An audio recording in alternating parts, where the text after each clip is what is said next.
We will implode more patriotic news. Thank you. They're finished. Mitch McConnell, Paul Ryan and Nancy Pelosi are about to be ruined when what just happened gets out. Congress has not done anything much in a really long time, have they?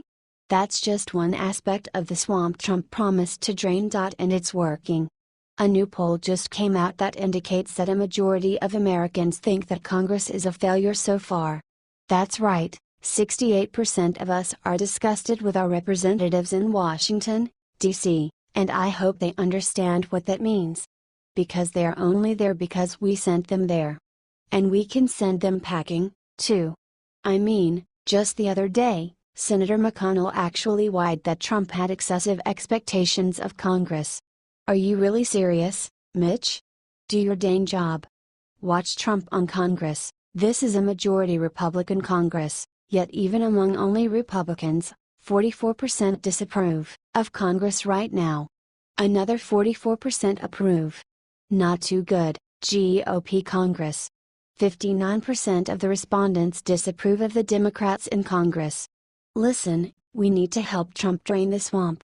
And we can do it, with our votes. There's a big election in 2018 and we have the power to change our country, if we get out and vote. If you intend to help Trump drain the swamp, comment #DrainSwamp and share to enlist help from everyone you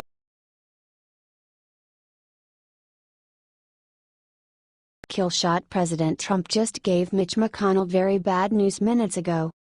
President Trump just hammered the do-nothing Congress.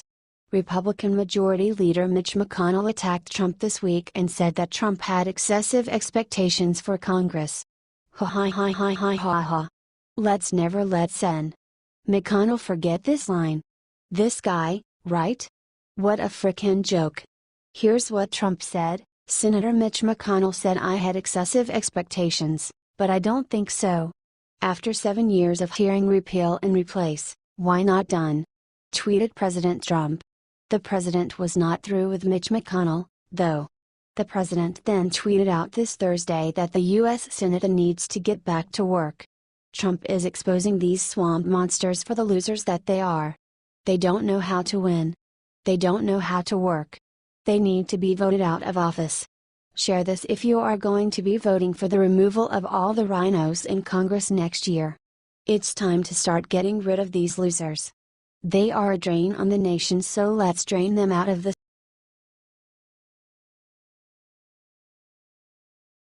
Guam is sitting right in North Korea's crosshairs but just struck back with Trump's secret weapon. The tension continues to mount between the United States and North Korea. Just yesterday, the out-of-control regime threatened an attack on the United States territory of Guam. Hundreds of thousands of United States citizens and military men and women are living in Guam right now. So Kim Jong-un has absolutely, directly, threatened the United States. If you'd like to know more about this tiny American territory, click here. The citizens of Guam don't get to vote for president, but they do elect their own governor, and that man's name is Eddie Calvo. And Governor Calvo has voiced his full support of President Trump's recent statements to North Korea. Here's what he said: "As far as I'm concerned, as an American citizen, I want a president that says that if any nation such as North Korea attacks Guam, attacks Honolulu, attacks the West Coast, that they will be met with hell and fury." Look at about 5 minutes in on the video, below. Calvo said that he's confident in Guam's defense capabilities based on multiple briefings with the military. Watch Governor Calvo here, on Tucker Carlson Tonight, source YouTube, Tucker Carlson Tonight. He said, "There is no panic. And I think it's important to be strong, but at the same time be calm. I've had enough briefings with the military. There's a multi-layered defense starting from Korea, Japan as well as in the Western Pacific as well as our assets here in Guam with the THAAD missile defense system that American communities will be protected." Even though he didn't get to vote for Trump, it's pretty clear he backs him completely. If you do, too, please comment "I support Trump and Guam" and share.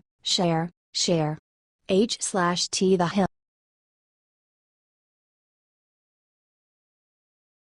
Mike Huckabee just dropped a bombshell about Maxine Waters and her trip to North Korea. Former Arkansas Governor Mike Huckabee targeted Representative Maxine Waters, D. California, in the worst way.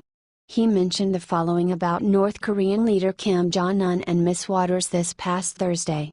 POTUS has dispatched Maxine Waters to Noko, North Korea, to talk to Lil Kim. After 1/2 hour with her, he will drink whatever he gave to his one-half brother, Huckabee tweeted. Ouch. Ouch, ouch, ouch. That's gotta hurt. If you didn't catch that reference, here's what it means. Mike Huckabee is referring to the fact that Kim Jong-un had his half-brother Kim Jong-nam killed, according to South Korea's intelligence agency last February. Mike Huckabee hit the nail on the head. I mean, who isn't tired of Mad Maxine Waters? Check this out. Mad Maxine and Lil Kim sitting in a tree. Kissing. First comes love, then comes marriage, then comes a nuke mounted to a baby carriage. They are a match made in heaven. Share this if you are so very tired of Maxine Waters. It's time to clean out the House and Senate. Get this out there if you agree. It's up to us to bring these swamp monsters.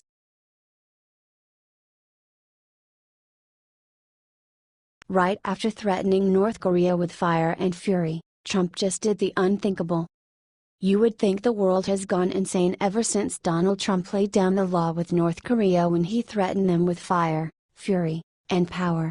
Well, today the president decided to go even harder on Kim Jong-un by taking it to an entirely different level.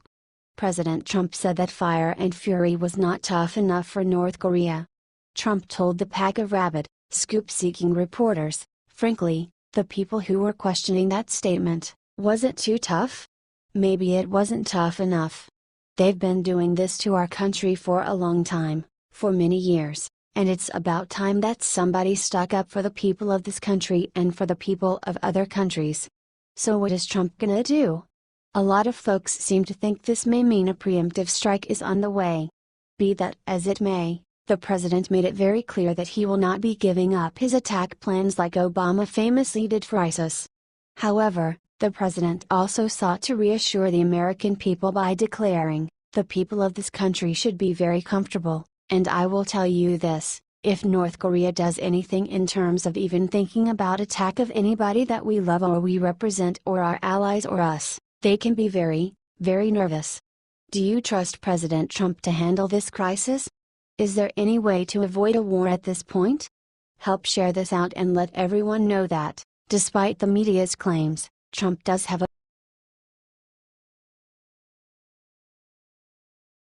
President Trump just walked out to reporters and gave Mitch McConnell career-ending ultimatum. Well, folks, it's been a long time coming, but President Donald Trump has finally given Senator McConnell the ultimatum that I think every American was waiting for.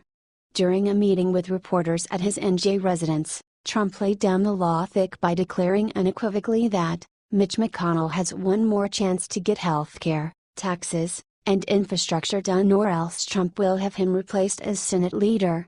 The president told the gaggle of reporters outside, if he doesn't get repeal and replace done, and if he doesn't get taxes done, meaning cuts and reform, and if he doesn't get a very easy one to get done, infrastructure, if he doesn't get them done, then you can ask me that question.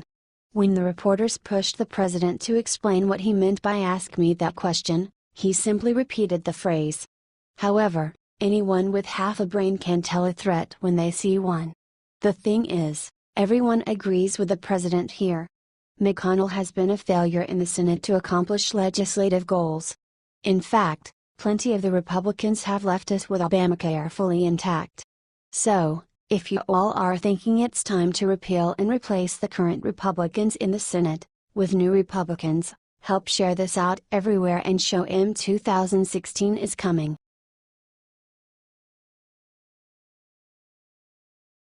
Turncoat Susan Rice just did something insane to help North Korea. You all remember Obama's National Security Advisor Susan Rice, don't you? Sure you all do. She is a big part of the hailstorm we are in right now. So what does she do when she hears that North Korea is threatening the US with the nukes she helped them make? She runs to their side and handed them what they wanted. Rice gave Kim Jong-un exactly what he wanted and said that the US should tolerate a nuclear North Korea. Oh, Really, Susan Rice? Is that because your shitty policies as the National Security Advisor put us in this terrible predicament in the first place? Frankly, you are the last person who should be advising anyone. The buffoon wrote in a New York Times op-ed, "War is not necessary to achieve prevention, despite what some in the Trump administration seem to have concluded. History shows that we can, if we must, tolerate nuclear weapons in North Korea, the same way we tolerated the far greater threat of thousands of Soviet nuclear weapons during the Cold War. No, Susan, let me clear this up for you. War should not have been necessary if it were not for the failed policies of you, your administration, and everyone else dating back to the mid-90s. Still, the US was viewed as very weak when Obama was president. Sure, Europe loved him, but Russia, China, North Korea, Syria, Iran, and many others walked all over him because he had no backbone. If you think we have let the Kims and North Korea get away with this for far too long, share this out and let Trump know that we support fire and fury if necessary.